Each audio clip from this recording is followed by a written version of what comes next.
सबसे विनती है कृपया अपना मोबाइल विनती नहीं है, आदेश है, सख्त नियम। आपसे विनती है, मेरे से सख्त नियम, आदेश। Please put your mobiles on silent. Thank you very much. No photos. No video shooting.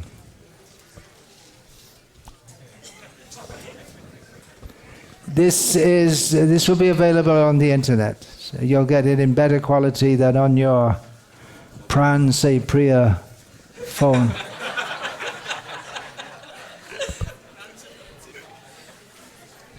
Yeah, people can live without breakfast, but they can't live without getting up and looking at their phone, right?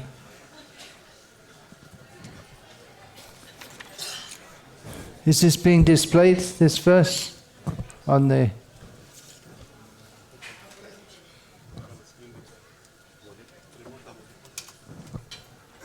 Is it going to be displayed, the verse? No. But most of the devotees don't know the verse, is it? We hope. All right. Om Namo Bhagavate Vasudevaya. Om Namo Bhagavate Vasudevaya.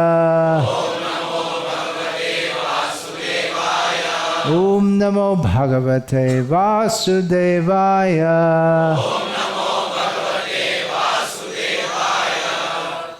Bhagavad-gita as it is, translation and commentary by His Divine Grace A.C. Bhaktivedanta Swami Prabhupada. Chapter 2, text 44. Those of you who know can chant. Bhogaishvarya prasaktanam Taya parita chetasam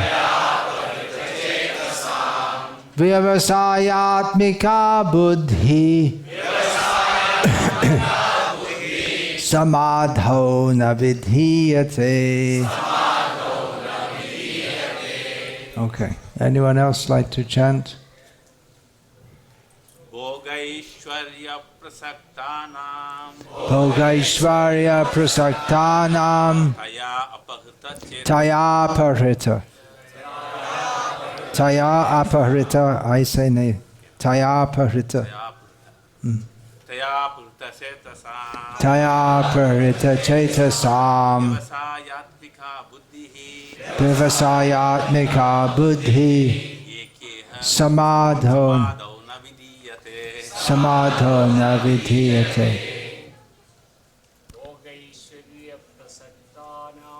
Bhogaishvarya prasaktanam Taya parita chetasam Vyavasayatmika buddhi Samadho na vidhiyate. Anyone else?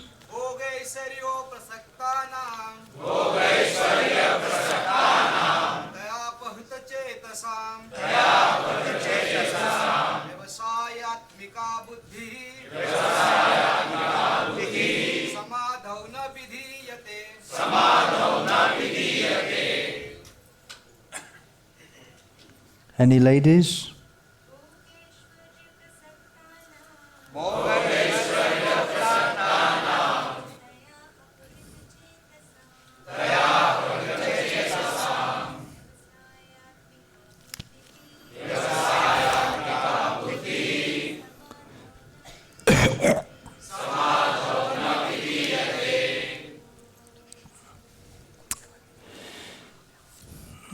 Srila Prabhupada translates this as follows. In the minds of those who are too attached to sense enjoyment and material opulence, and who are bewildered by such things, the resolute determination for devotional service to the Supreme Lord does not take place. Purport. Samadhi means fixed mind. The Vedic dictionary, the Nirukti says, Samyag adhiyate smin atma tattva yatatmyam. When the mind is fixed for understanding the self, it is said to be in samadhi. Samadhi is never possible for persons interested in material sense enjoyments and bewildered by such temporary things. They are more or less condemned by the process of material energy.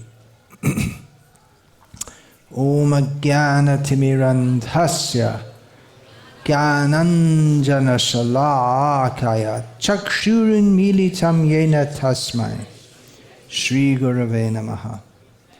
Nama Shreshtam Manamapi Shachiputram Atra Swarupam Rupam Tasyagrajam Urupuring Maturim Goshtavatim Radha Kundam Girivaramaho Radhika Madhavasham Prapto Yasya Pratita Kripaya Shri Gurum Tamnatosmi.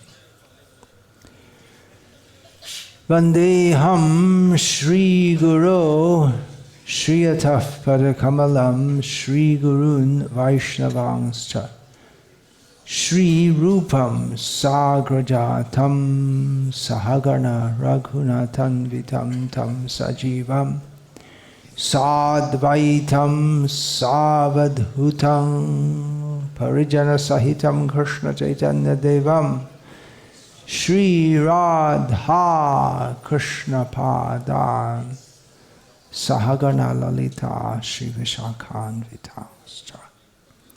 Hare Krishna, Krishna Krishna, Hare Hare, Hare Rama, Rama Rama, Hare Hare. In this verse, Lord Sri Krishna, the Supreme Personality of Godhead, teaches a basic principle of spiritual understanding, that material enjoyment and the endeavor for material enjoyment and spiritual understanding do not go together. We have from the teachings of Lord Jesus also that you cannot love God and love mammon.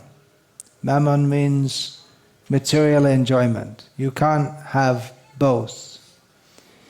It may be surprising that the purport is so short, but of course this topic is elaborated on throughout the Bhagavad-gita. And it's a basic thing to understand, that Sri Krishna, the Supreme Personality of Godhead, is the Supreme Pure, beyond all phases of time in the material world, beyond the petty desires for sense enjoyment. So to understand him, one has to be pure. Pure means free from personal desires and from contaminations, beginning with karma, which means desire for material enjoyment. Now, this verse, included in this are all kinds of materialistic enjoyers, and very noticeably in this part of the world, we are in a very materialistic society where bhog, material enjoyment, and opulence are very prominent, very much promoted. But this verse does not only refer to gross sense enjoyers. But if we see the context, where Krishna is speaking, Yamimang pushpitang vachang pravidantya vipaschitaha, etc., then it refers to people who are very pious and who want to enjoy material existence by following the Vedic principles, not gross sense enjoyers, not people who indulge in sense enjoyment like animals, but do so according to Vedic directions. This is specifically who Krishna is speaking about in this verse. And of course, it also extends to gross sense enjoyers who are not pious, but it refers to pious people who follow the Vedic directions, but they cannot attain to spiritual understanding, because their understanding of the Vedas is that it's meant for material enjoyment. In other words, simply to be pious is not enough in itself to attain Krishna consciousness. Krishna says, Yeshang tvantagatang papang jananang punya karmanam, missing out one line, bhajante mang dritavrataha. Persons who have acted piously in previous lives and in this life, they can worship me with full determination. But there's one more line in there, that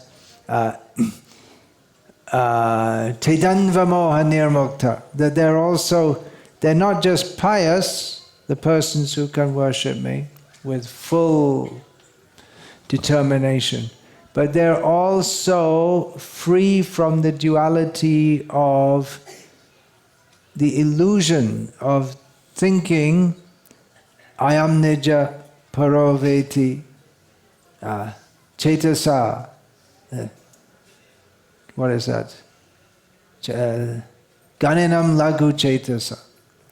The people who have got very light brains, of not very high consciousness, they think in terms of, this is mine, this is someone else's, this is for my enjoyment, this I take for my enjoyment, that I reject, in terms of duality, in thinking in terms of good and bad in material existence, anukulyasya sankalpa pratikulyasya varjanam, accepting everything favorable for my sense enjoyment and rejecting everything unfavorable. So such persons may be pious, but they are in illusion, and they cannot come to the spiritual platform.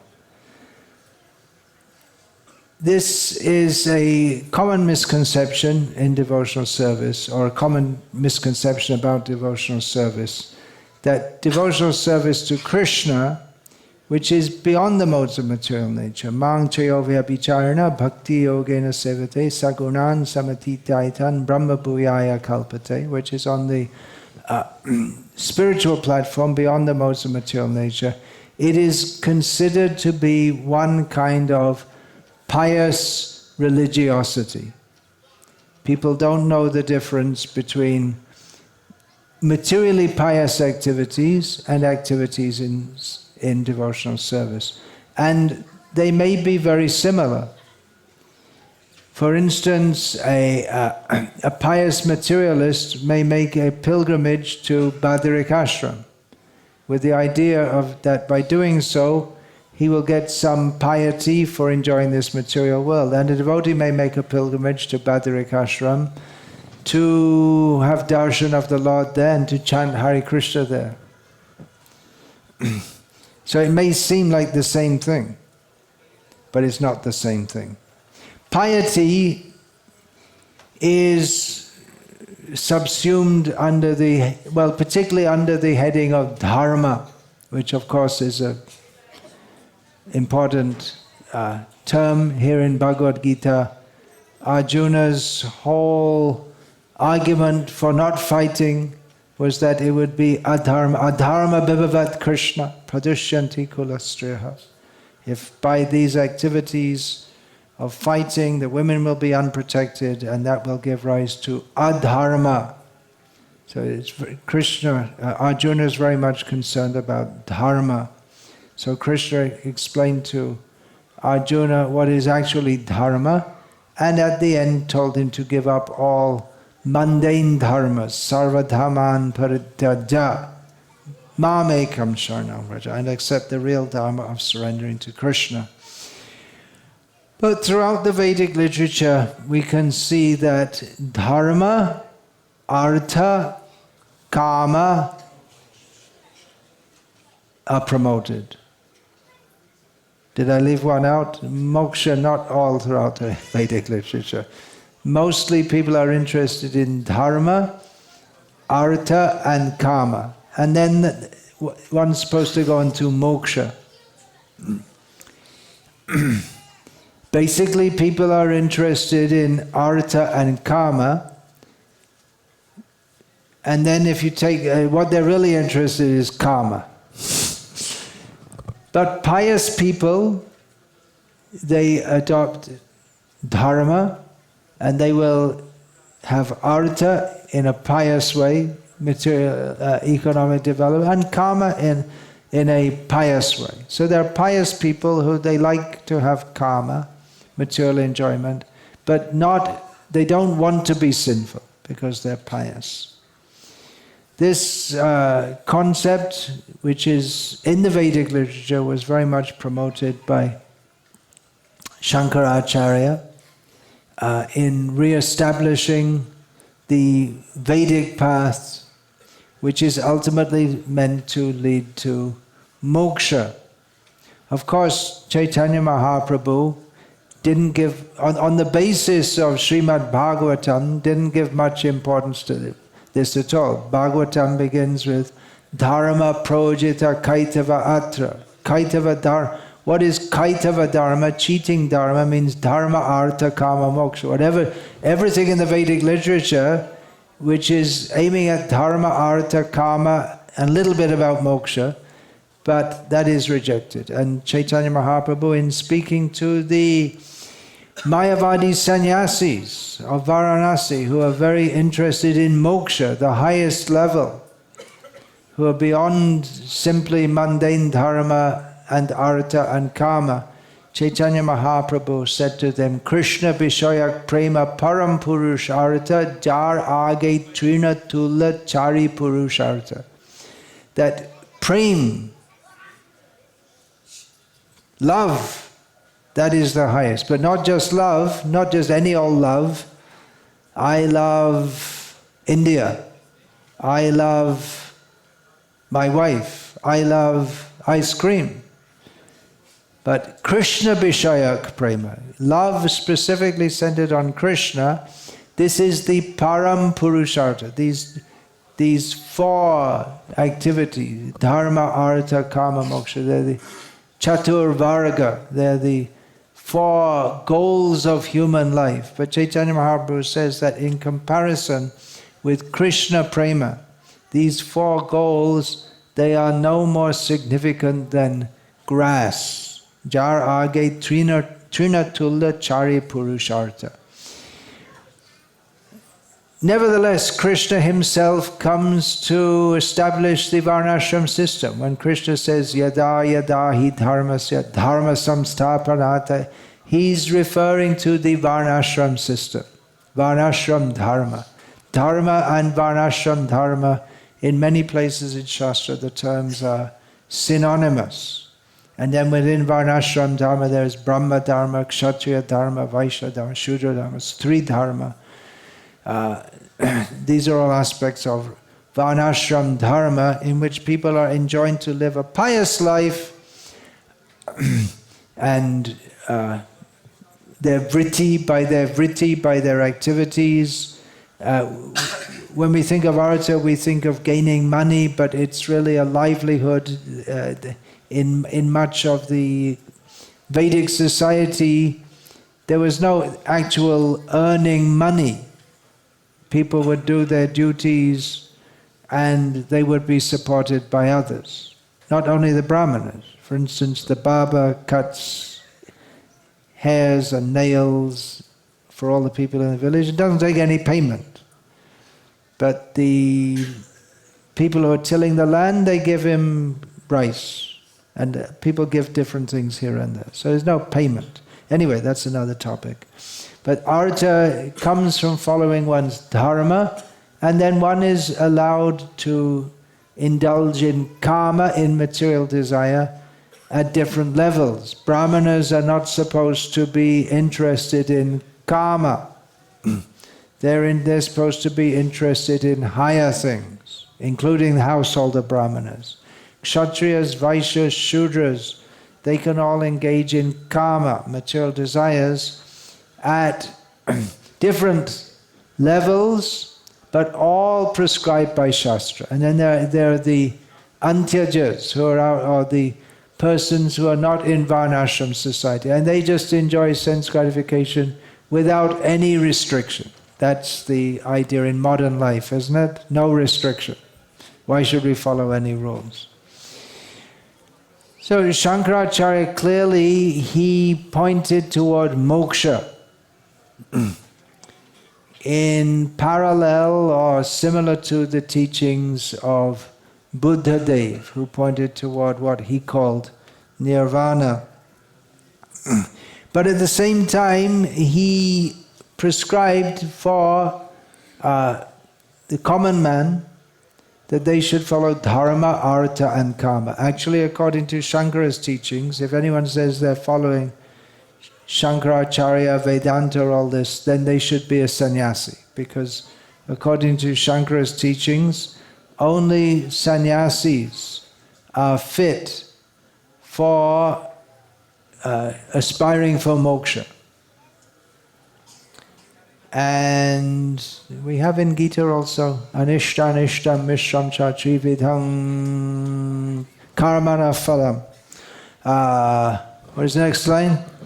Bhavatya-tyaginam pretya natu sannyasinam kochit. That for those who are not sannyasis, they get the results of their activities, either favorable, unfavorable, or mixed. So unless you're a sannyasi, you're in samsara. Of course, the depth of this is discussed by Krishna in Bhagavad-gita, but Shankara took it literally. And you have to be a sannyasi to aspire for moksha. And for the others, they should follow dharma, artha and kama within grihastha ashram. And in this way, they can eventually come to the level of aspiring for moksha. And it may take many lifetimes. So for now, they should be pious materialists. And then later, they can aspire for moksha. This is this whole understanding, again, in the beginning of Bhagavatam, dharma projita kaitava atra. Here in Bhagavatam, this whole understanding is kicked out as cheating religion. It's better than being an animalistic human, but if we stick to the idea of dharma, artha, kama, or even moksha, then we're missing the real point, which is Krishna prema. So therefore Chaitanya Mahaprabhu, he pointed toward Krishna prema as being the actual and ultimate goal of life. So in this sense, Krishna consciousness, the teachings of Chaitanya Mahaprabhu, it's different from the pious materialism of Hinduism. And it's different from the pious materialism that may be mixed with bhakti. There are so many bhaktas in India. So why was Srila Prabhupada, what did Srila Prabhupada give that was new? He didn't give anything that was new, but or why did Lord Chaitanya preach? There's already so much bhakti, so many temples.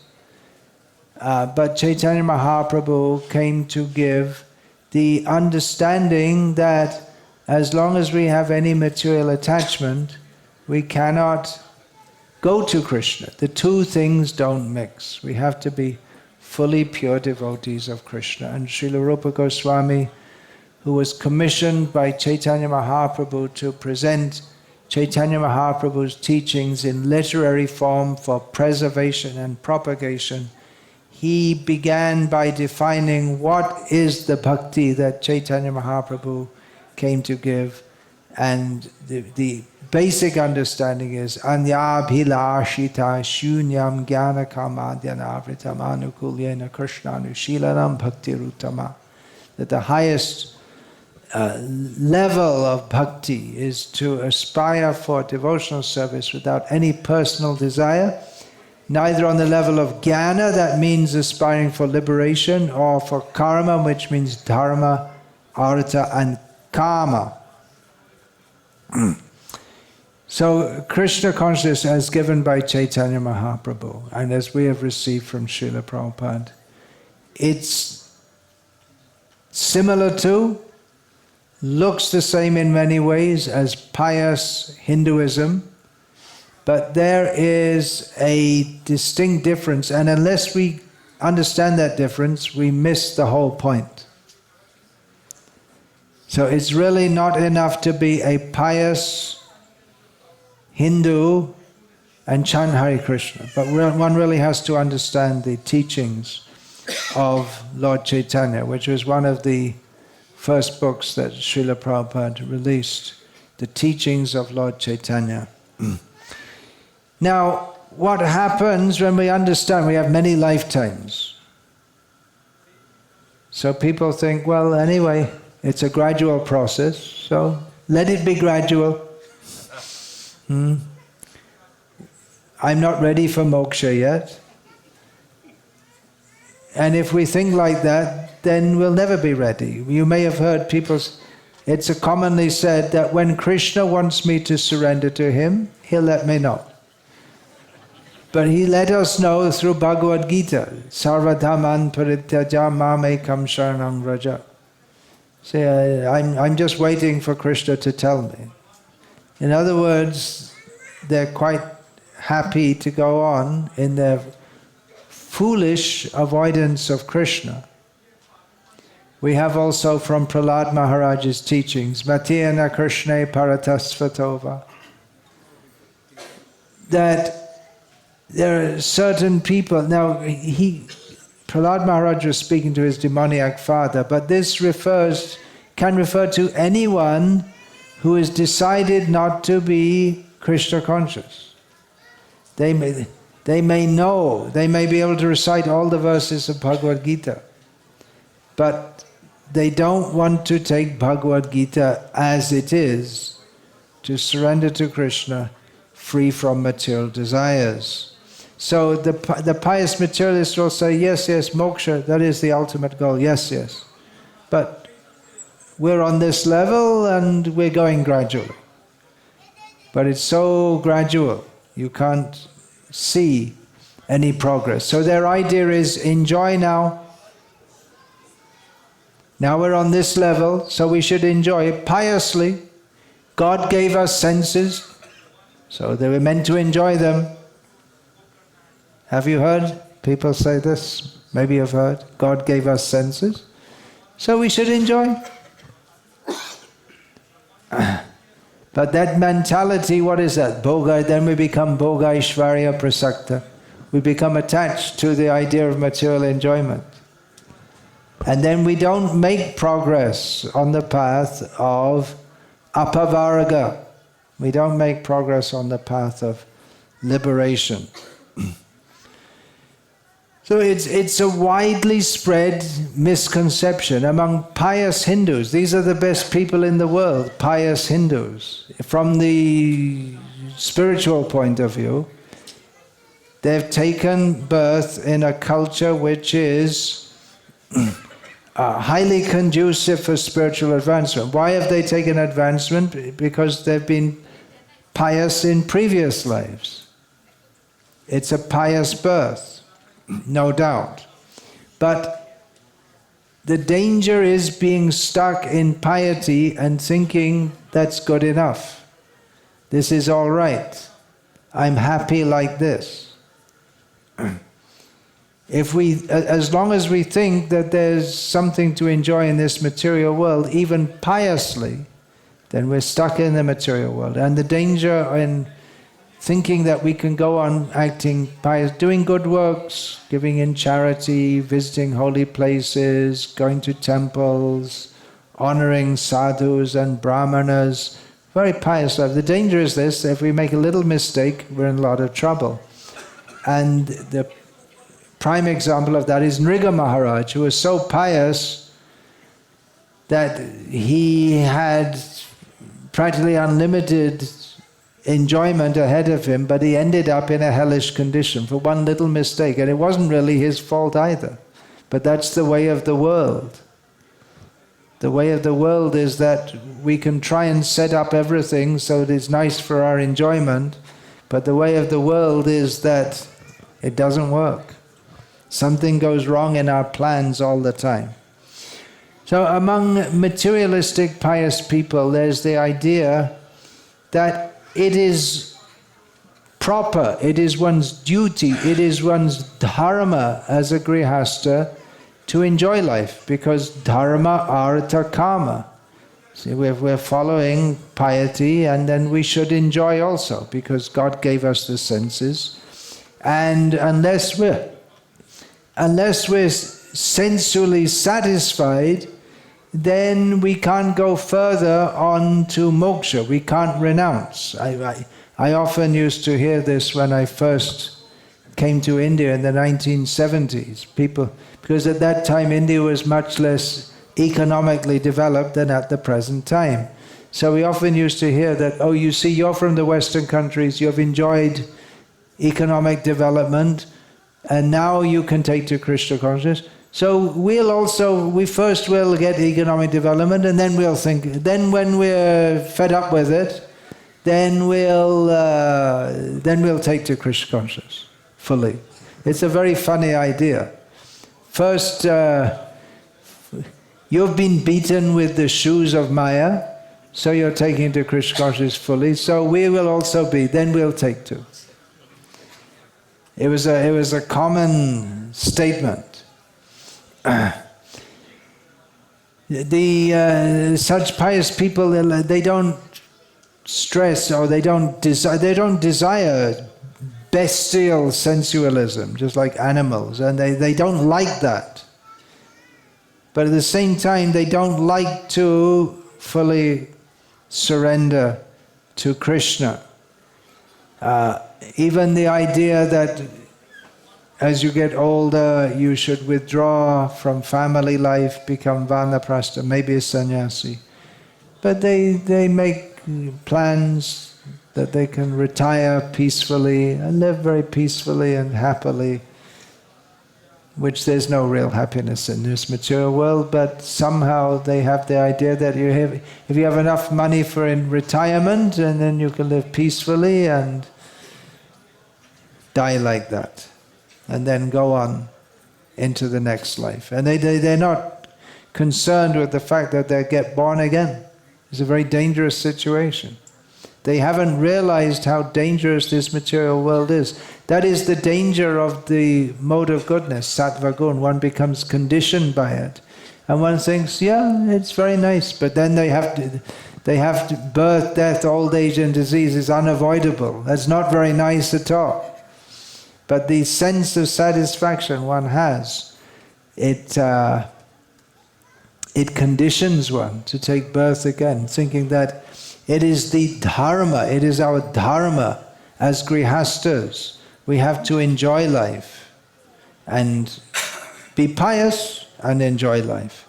So in this way, samadho navidhiyate. They don't come to the perfection of life. Although they're following Vedic rules, they may be following very strictly all the different rules. On such and such a day we have to follow such and such a ritual, and actually all this is gone pretty much in India, but I used to see so many people, they'd rise early in the morning, take bath, do their puja, and follow different rituals, and they knew so many shlokas, and they were really into it. But it wasn't spiritual. Maybe bordering on the spiritual, because they would, for instance, chant Vishnu Sahasranama, which is the names of Vishnu. But then their understanding is that by doing so we get piety by which we can enjoy life in this life and in the future. Today those rituals people have lost to a large extent. The spirit of enjoyment has increased more and more traditional observances are decreasing.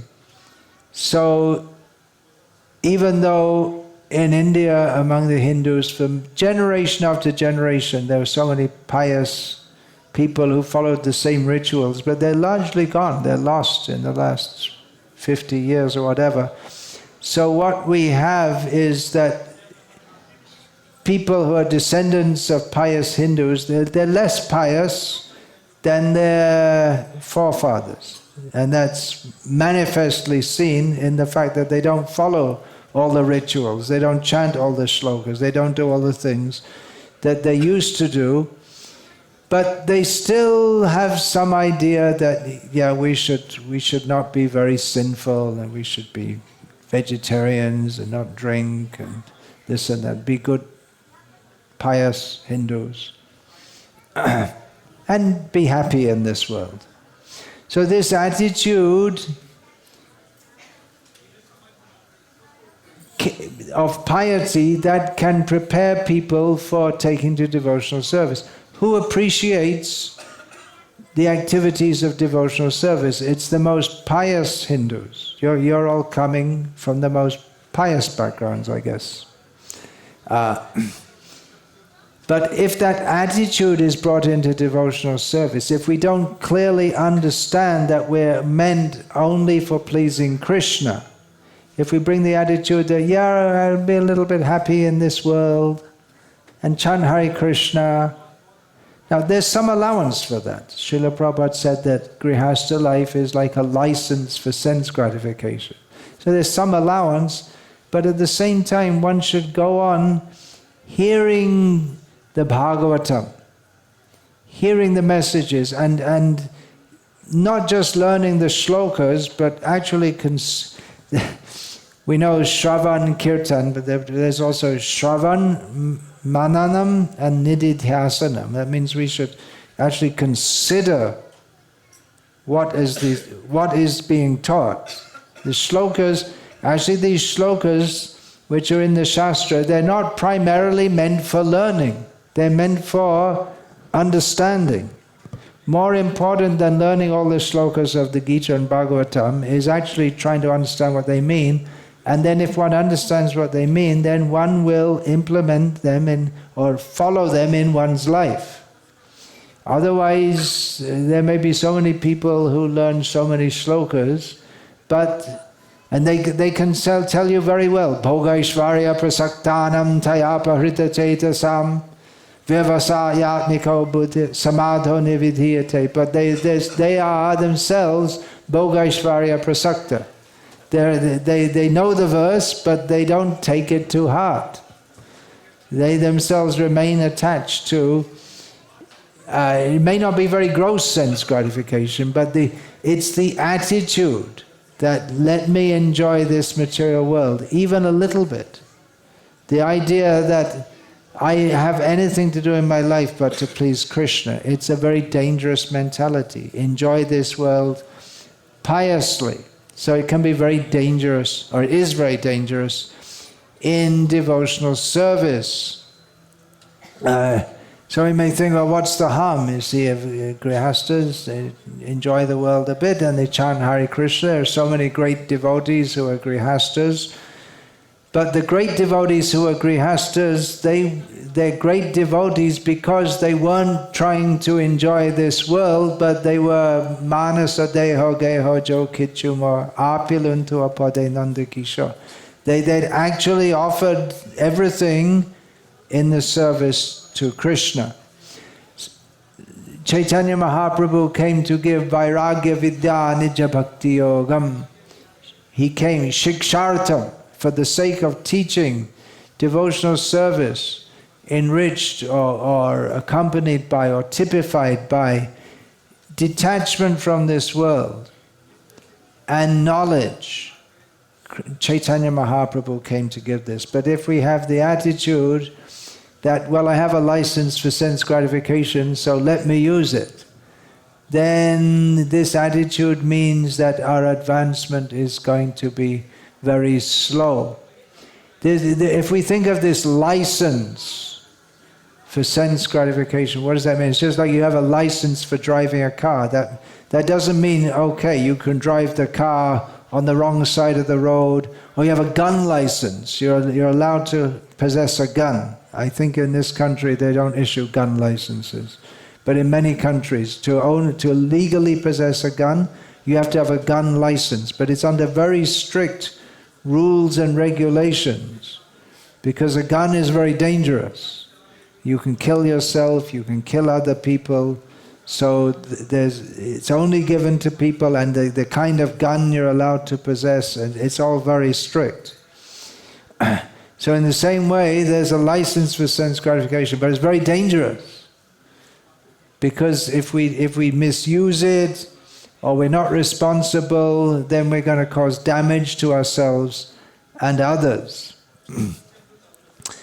Now, I'd mentioned that dharma, artha, kama, moksha, that the brahmanas, they're not supposed to be interested in karma, in sense enjoyment. Brahmanas are supposed to be very dignified people who have a higher goal of life than enjoying this material world. Brahma janatiti brahmana, a person who knows what is spiritual reality. Such a person is a brahmana.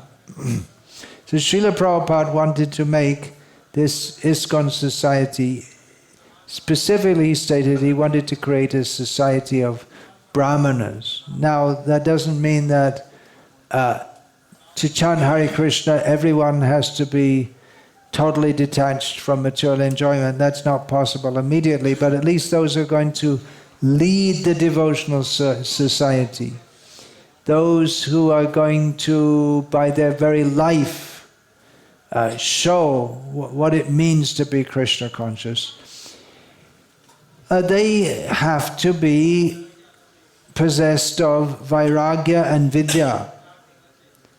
One cannot be a spiritual leader and at the same time be attached to material enjoyment. It's the two things, it's an obvious thing. The two things don't go together. And even though everyone in devotional society is not expected that they immediately come to a very high level of vairagya and vidya, but they should they should understand the principle. Otherwise, if we think that, well, we chant Hare Krishna and just get on with our life as it is, if we're not convinced, at least theoretically, that human life is meant for God realization, and all prospects of enjoying this material world are simply illusory, unless we're at least theoretically convinced of this, then we will see endeavors for material improvement as being very important. We will think it's very important that we have lots of money and so-called good jobs and prestige, and that devotees should teach, or they should have schools which teach these things, because we give importance to this. Now, if we see the teachings of Srila Prabhupada and the teachings of Shastra, it's very clear that Srila Prabhupada didn't want mundane education. He called the educational institutions which are teaching people how to forget Krishna. They don't openly say that, but he called them slaughterhouses. That's a very strong term, isn't it? Slaughterhouse. It means you go there to get killed. So why should you call it a school? It's nice, it's peaceful. The school's peaceful. There's some semblance of order, right? But they're killing the spiritual propensity by instilling in the poor children the idea that you have to study hard so you can get a degree, and you can get a job, and then you can get money, and then you can enjoy your senses, and then you can be happy. It kills the real aim of life, which is to be Krishna conscious. And unless there is clearly understood, we don't belong to this world. Unless this spirit of vairagya is instilled, not again for grihastas, we don't expect they're going to be living extremely renounced lives. Although we do find in the Vedic literature grihastas, rishis who led very renounced lives. But at least it should be understood that Krishna consciousness is not on the same track as modern civilization.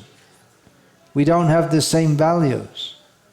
The idea that we shall develop economically and then we will live happily, this is not Krishna consciousness. Krishna consciousness means to understand everything in this world is temporary and meaningless, that only pursuit of Krishna consciousness is meaningful. So unless we have this understanding, then so many misunderstandings will arise, and the spirit of sense gratification, if it's at all fostered, that will spoil the whole endeavor for Krishna consciousness. Because even in family life, one has to strictly practice if one is going to make advancement. For instance, one thing I'm commonly observing is the idea that, well, which is not anywhere in Lord Chaitanya's teachings or Prabhupada's teachings, that, well, you can just eat, you can buy some bread or biscuits from the shop, and then if you remember, you can offer it. Maybe you remember when it's halfway down your throat and offer it on the way. You can offer that, it's prasadam, but prasadam means we have to offer it, we have to cook it for Krishna's pleasure. It's not that food cooked by non-devotees and food cooked by is not just vegetarian. Chaitanya Mahaprabhu clearly said, Bishoyer onna kaile molin hoimon. If we eat food of non-devotees, then our consciousness becomes polluted. And mon molin hoile nohe Krishna smaran. And then if the mind is contaminated, we can't remember Krishna. So these are basic, easy to understand principles. But unless we have the spirit that I am not meant for enjoying this world, everything I do is meant for Krishna's service, then we'll think that, well, it tastes nice. Krishna wants his devotees to be happy. I'm a devotee, so let me enjoy. Krishna will be happy. It's against the principles of devotional service. Very common thing in India, we find that when a young man comes in contact with the teachings of Srila Prabhupada, of Shastra, they become enlivened. Oh, this is wonderful. I want to do this. I want to give my life. I want to spend my life doing this. Be very strong opposition from the parents, who will say that, yeah, it's okay, you chant Hare Krishna, do it at home. What's the harm if you do it at home? We're also vegetarian. But they're insistent you must do it at home. You remain at home and you remain happy in family life, and the whole idea that I shall fully give my life to serve Krishna will be very strongly opposed to that. They should be happy actually. But they become very strongly opposed because they themselves are attached to the idea of my children being basically materialistic, like myself. And then they'll criticize anyone who joins. You see, you're misleading our children.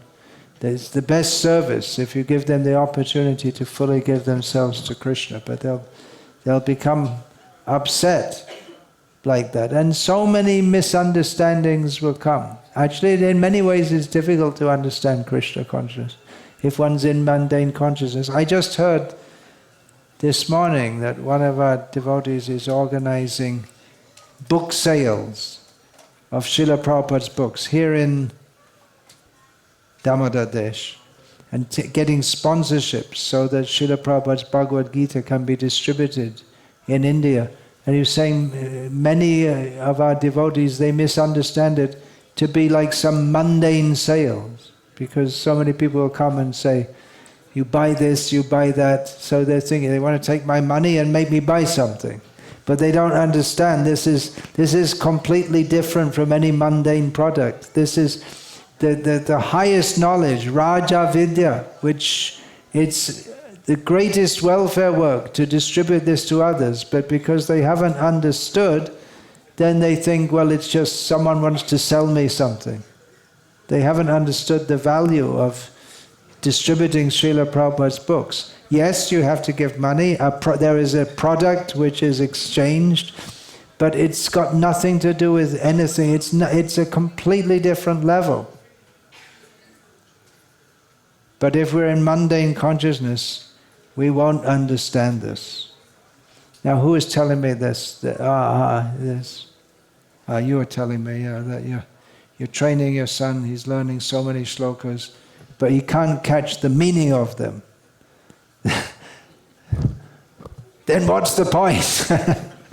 Well, the shlokas, the sound, of course, that is purifying, and is definitely better than memorizing, as I believe some kids in India do, the batting averages of various cricket players. It's definitely better to learn Bhagavad-gita shlokas. But Krishna didn't say to Arjuna, now I have spoken Bhagavad-gita to you, now you go home and learn all the shlokas.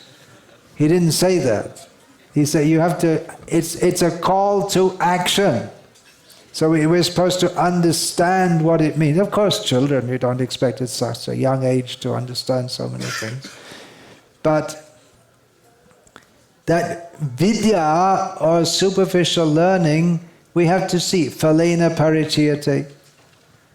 The result of vidya should be vairagya. If one understands the Bhagavad-gita, then he can't be a materialist, actually, if one actually understands it. Srila Prabhupada, he refers to his translation of Bhagavatam, Canto 2, Chapter 2, Text 37, he refers to a polluted aim of life. Now, what is our aim of life? We have to see very clearly what is our aim of life.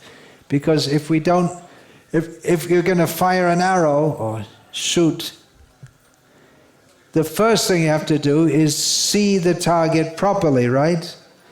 You're very unlikely to hit it unless you can very clearly identify what is the target. And of course we know from the Mahabharata how Arjuna, he was considered by Dronacharya to be the best student because he understood the principle. You have to precisely see the target.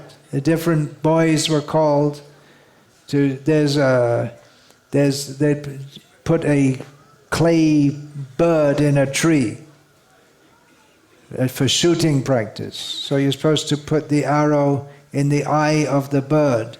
So the first student is called, okay, you have to shoot the eye of the bird. Which is in the tree. What do you see? Well, I see the bird and the branches and the tree. Finished. You're not going to hit the target. The next one, well, I see the bird and the branch that he's on. Get out of here. What do you see? I see the bird and just a little bit of the branch. Go. You're not going to hit it. What do you see? I see the bird. What else do you see? Only the bird. Get out of here. And Arjuna, what do you see? The eye of the bird. Anything else? No. Okay, shoot. There's no use to shoot unless you know what you're shooting at. Otherwise, you're going to miss display. You can be very strong. You know how to string the arrow. You got everything right, except you don't know what the target is. Or you may have an incomplete or vague idea. You have to know very clearly what we're aiming at. So that clarity is polluted. We have a polluted aim of life if we have the enjoying spirit. This has to be rooted out of our consciousness if we are going to actually engage in pure devotional service.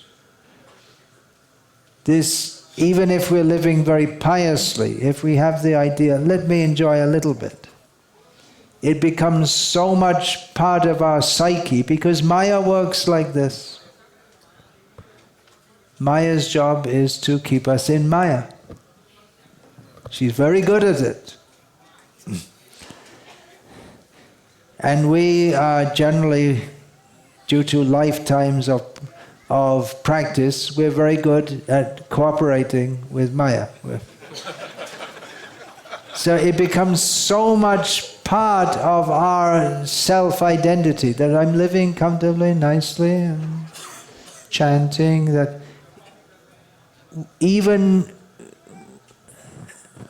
old age, you were telling me about. You know what? I'm getting old. I can't believe it. I never thought it would happen to me. That's what everyone thinks. In the childhood we learn Janma Mrityu Jaravyadi Dukkha Dosha Nudarshanam. Very good boy. Chanted the shloka very nicely. And then old age comes and really? It's really true. Oh. But it becomes very difficult if we haven't practiced the spirit of detachment from this world. To sudden, you think, well, I got this itch here and this ache here and this organ doesn't work, that organ doesn't work, I got a pain in my ear and I can't see. But you know, life is good. I'll just go and I'll take this medicine and see the doctor and just fix it all up a little bit, and we can go on. This, friends, is called Maya. This is what binds us to material life, and it's not a joke. Even though I'm saying it in a somewhat joking way, but it really isn't a joke. This is what causes us to be born again and again and again, and miss the target again and again and again. Even if we have, who could be a better guru than Dronacharya for teaching? But most of the boys missed. Arjuna hit. He was properly focused. So making plans for comfortable, retired life. We're not saying make plans for uncomfortable, retired life. But the real thing is, how can we serve Krishna at all stages of life in the best way that we can, which might include living fairly comfortably. I live a pretty comfortable life myself. I'm supposed to be renounced. So it's not that we're saying that you have to order from, okay, here's a joke. From Amazon you can order a bed of nails and sleep on that. That wasn't a very funny joke. Only one of them got it. We're not saying that. Please don't do it, because it's a waste of money. And I don't think they sell them anyway. But if enough people order it, they'll make it. But that's not what we're advocating. You can live comfortably, but don't be attached to the comfort. Be attached to serving Krishna. That is the point. Otherwise, if we emphasize so much on tyag, then that's another contamination. That I gave up all this enjoyment, now I'm very renounced, I'm not attached to anything. But that's not the point. The point is to please Krishna. The body, for us in our neophyte stage, we're not fully realized, so we need food, clothing, shelter, sufficient sleep, which can be difficult in Dubai with so many programs, late night programs. I'll try and finish this fairly soon. But the point is that internally we should cultivate this knowledge that I'm not supposed to be connected to this material world. I don't belong here, I belong to Krishna. Otherwise it's very difficult to shift gear suddenly after years and years of practice in a different way. We can read in the Bhagavatam, 3rd canto, and again in the 7th canto, the penultimate chapter of the 7th canto is ideal family life. It's very, actually just the first part of that chapter is speaking about family life and the attitude. It's very useful to read that from time to time, especially recommended for those in family life.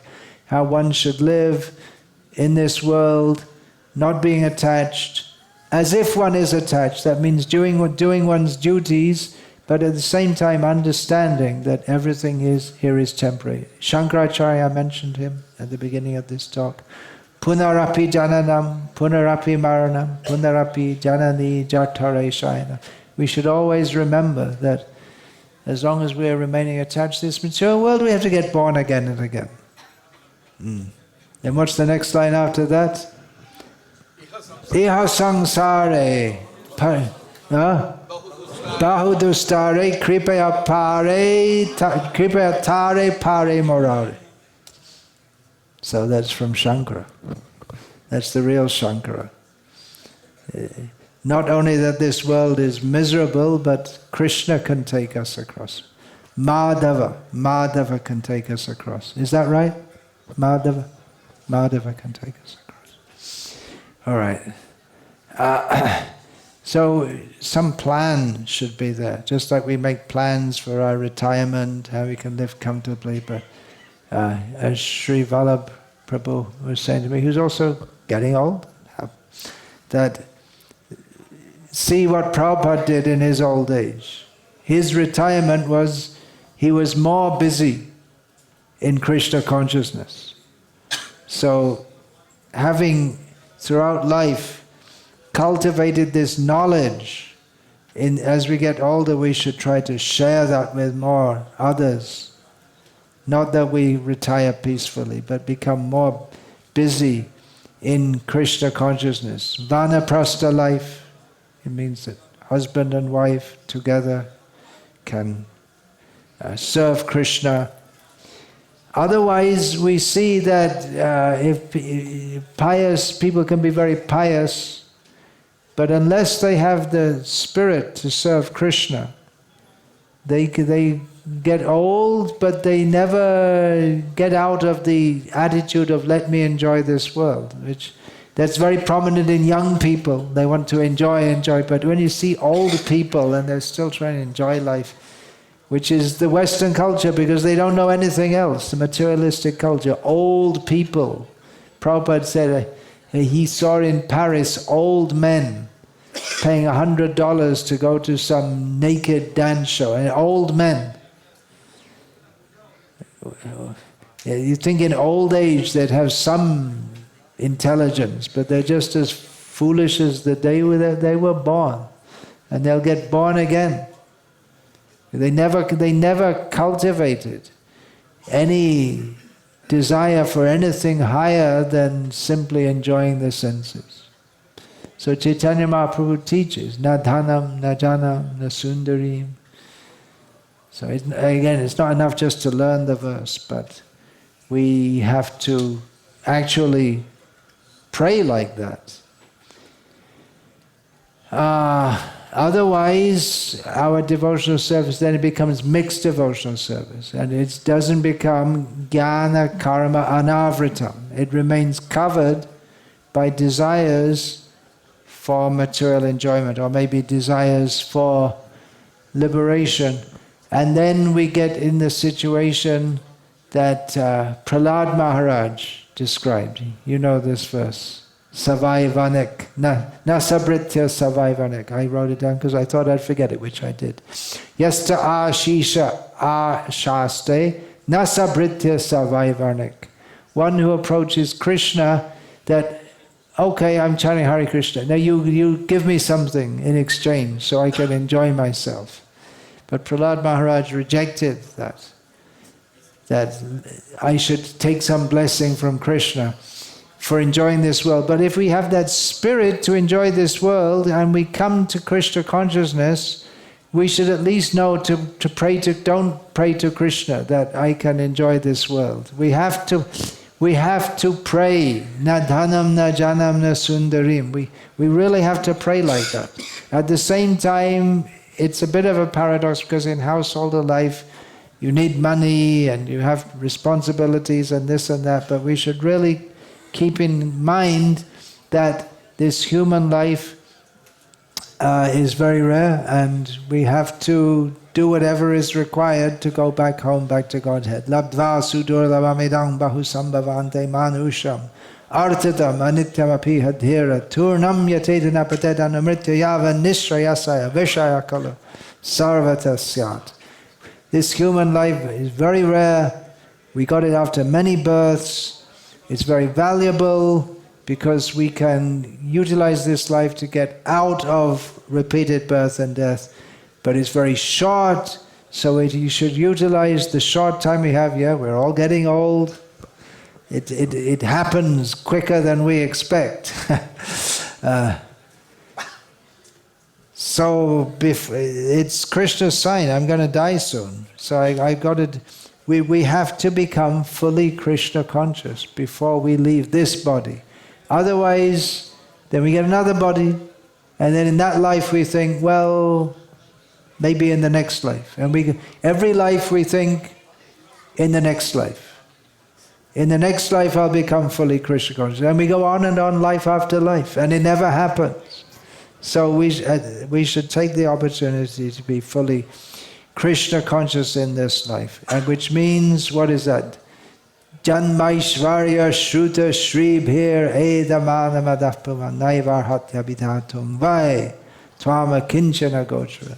Kinchana Gochara means Krishna is available to people who really don't want anything else in this world. They don't want to be recognized as being very highly born, as being very rich and prestigious and very learned and very beautiful.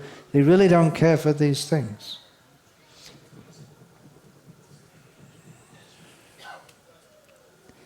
Here is a quote from Srila Prabhupada, from his book, Raja Vidya, the King of Knowledge, which my disciples often say that they know that the first book I read was Krishna book, Prabhupada's book. The second book I read was Raja Vidya, the King of Knowledge. And I recently read it again, and so many, very simple, it's taken from Srila Prabhupada's first lectures in 1966 or 1967. So powerful, clear. Here's a quote, one paragraph from Raja Vidya, the King of Knowledge. Srila Prabhupada spoke, and it was put into writing, when one is awakened to knowledge, he thinks, oh, I am not happy. I want freedom, but there is no freedom. I don't want to die, but there is death. I don't want to grow old, but there is old age. I don't want disease, but there are diseases. These are the major problems of human existence, but we ignore them and concentrate on solving very minor problems. We consider economic development to be the most important thing, forgetting how long we shall live here in this material world. Economic development or no economic development, at the end of 60 or 100 years, our life will be finished. Even if we accumulate $1 million, we must leave it all behind when we leave this body. We need to come to understand that in the material world, whatever we are doing is being defeated by the influence of material nature. This is from the chapter, Knowledge as Faith in Guru and Surrender to Krishna. So the point is, that, to be Krishna conscious. When we actually get a taste for Krishna consciousness, then we don't have any taste for anything else. Rasavajang rasopyasya parang drishva nivartate. So that is our aim. And we have to be very careful to get our aim right. So otherwise we can be very expert in handling the arrows and the bow and doing all the procedures, but we're going to miss the target unless we know what the aim is and keep concentrated on it. Okay, I'm now going to speak a verse from Rupa Goswami that Srila Prabhupada often quoted, warning us not to be Krishna conscious. So a verse from Rupa Goswami, telling us not to be Krishna conscious, and in a roundabout way telling us to be Krishna conscious. Okay, I'll read it. I never learned it, so I'll read it here. Smeram bhangi traya parichitang sachi vistirna drishtim vangshi nyastadhara kishalayam ujvalang chandrakena govindakyam haritanam ita keshi tirto pakante ma prekshishtas tavayadi sakhe bandhu sange stirangaha. My dear friends, if you still have any desire to enjoy the company of your friends within this material world, then don't look upon the form of Krishna, who is standing on the bank of Keshi Ghat. He is known as Govinda, and his eyes are very enchanting. He is playing upon his flute, and on his head there is a peacock feather, and his whole body is illuminated by the moonlight in the sky. Ma prekshitam. Don't look there.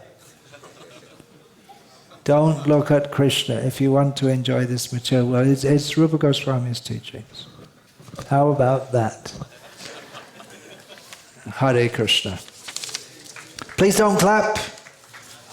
I didn't come for claps. Don't want claps. Hare Krishna. All those to His Divine Grace, Srila Prabhupada. Go Premanande, Hari Hari Bol. His Holiness Bhaktivedanta Swami Maharaj ki. Hare Krishna. Hare Krishna Maharaj, thank you very much for coming here. So Maharaj is actually transiting through and heading off to is transiting and going to Damodaradesh. It's quick. So thank you very much for being here. Damodaradesh Yatra, we have a small donation for Maharaj. Okay, Jai. Thank you very much. And can also request the Shankar Srinatha Prabhu to come forward. And on behalf of Damodaradesh Yatra, both Shankar Srinatha Prabhu and for You can give me as much money as you like. I won't keep any of it, but I have many things to do these days. It didn't used to be like that, but nowadays I am interested in money for Krishna's service. Oh, you printed your own envelope. That's nice. Oh, there's one more donation from my side. Okay, thank you. Hare Krishna. Hare Bol, Hare Krishna. I think Maharaj first came to Dubai, if I remember correct. 92, you remember, huh? 92, and I would like to thank. You were a young man, you were a young man. I was a young man. Now you are an almost old man, you are Older man. older man, and it happened to me too. All of us are younger than when Srila Prabhupada started this moment. So we have a lot to do. Yeah, I said that exactly, quoting you in the class. Yeah, I heard. So, since 92, Maharaj has been visiting us many, many times in the olden days. Why was that? That was grace of Basu Ghosh Basu Prabhu. Ghosh Prabhu. I'd like to thank Basu Ghosh Prabhu for connecting. He sent me here. So Basu Ghosh Prabhu has actually introduced me to many more devotees. So, but then it was wonderful. Maharaj used to be preaching based in Baroda in those days, I think. Yeah. And so that's when Basu Ghosh Prabhu introduced Maharaj to us here in 1992. And then Maharaj has been visiting us here I still remember the first initiation ceremony that happened in my house, 851, and with Maharaj, and we had the opportunity of serving him, and we're thankful to Maharaj. I'd also like to say that we have so many wonderful disciples of yours here, and they're all a strong part of the congregation, working wonderfully with the congregation, taking care of services in a very dedicated way. So I thank you for your inspiration to all of them, and I thank all of them. We are all part of one family, and I think we never, I think Damodaradesh, as I think we have disciples of 18 gurus working together. I think that's our pride here. So I thank every one of you for making it wonderful. Thank you. It's a time, I think, this particular February is going to be fully loaded for all of us. We have so many disciples, so many devotees right now. 6 or 7 is so full, brimming with mercy. So in addition to Maharaj, we also have Shankar Srinitai Prabhu, Bharat Sundar Prabhu. We had so many more devotees, Patri Prabhu, Tirthakara Prabhu and his good wife and child. So Tirthakara Prabhu is also going to be here for another couple of months actually. So, but then whenever other devotees are not there, then only we can give him a chance. He's part of Damodaradesh. Okay, so, and actually, day after tomorrow, we also have Riddha Prabhu coming along. We have a few more days of Shankar Srinitai Prabhu. We'll be taking a Friday class this afternoon, on Friday afternoon. Bharat Sundar Prabhu is also very enthusiastically guiding us through how to read and follow Srimad Bhagavatam and preach Srimad Bhagavatam. And we have his last session on Thursday at the Sindhi Ceremonial Center. So thank you all very much. I think the more the merrier. We are, somehow Krishna has given us strength to still host and swap between different yatras, all the devotees who are coming here. So let's enjoy more and more association. Thank you very much, Maharaj. Hare Krishna. It was unimaginable in those days how it could expand so much. We used to get 1 or 2 people coming there. In those days it was tough. Most of the visiting sannyasis used to be staying at our house. And so it used to be tough. But there was hardly. Who came? I came, Ananda Swarup Maharaj. Who else at those days? Maharaj also stayed a day for a few times. I can't imagine that. And I think when His Holiness Bhakti Swami Maharaj used to come at that time, it was also the time when my kids were just infants at that particular time. No, you weren't married. I was When I first came. As you started coming. 92 I was not married. Yeah. I was just married in 92. October 93.